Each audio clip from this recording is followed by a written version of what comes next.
No, not really. They may have their individual constituencies issues.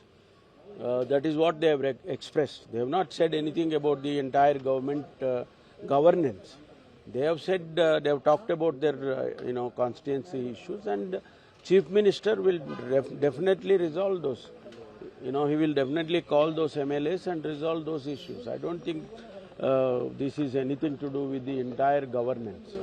So looking at the developments that is happening in Delhi, only CM has gone to the Delhi to have a conversation with the High Command, whereas the DCM has been staying in Bangalore itself and he hasn't making any public appearances. So is there any hiccups in the government as of now? No, definitely not. See, Chief Minister has gone to Delhi just to represent himself regarding some of the bills which are held up in President's office.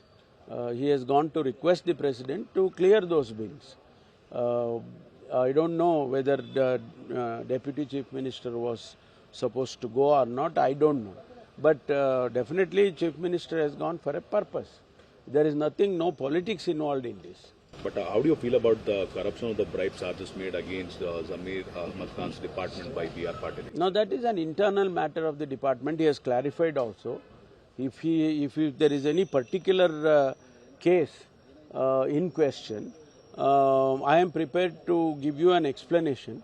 All that he has already clarified. The minister concerned, Zamir Ahmad, has clarified.